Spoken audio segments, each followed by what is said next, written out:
Hi! Today I will show the easiest way to add your WordPress site on Google Search Console in just 1 minute. Navigate to Google Search Console. Click on Start Now. Write your website URL here.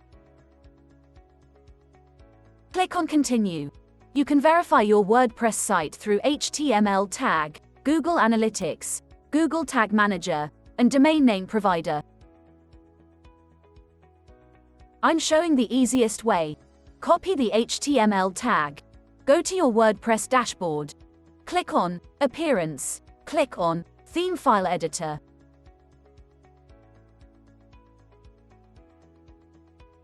Go to the header file. Paste the HTML tag inside the head tag. Click on Update File. Now, go to the Google Search Console verification page. Click on Verified. Boom! You are ready to monitor your website's performance in search results.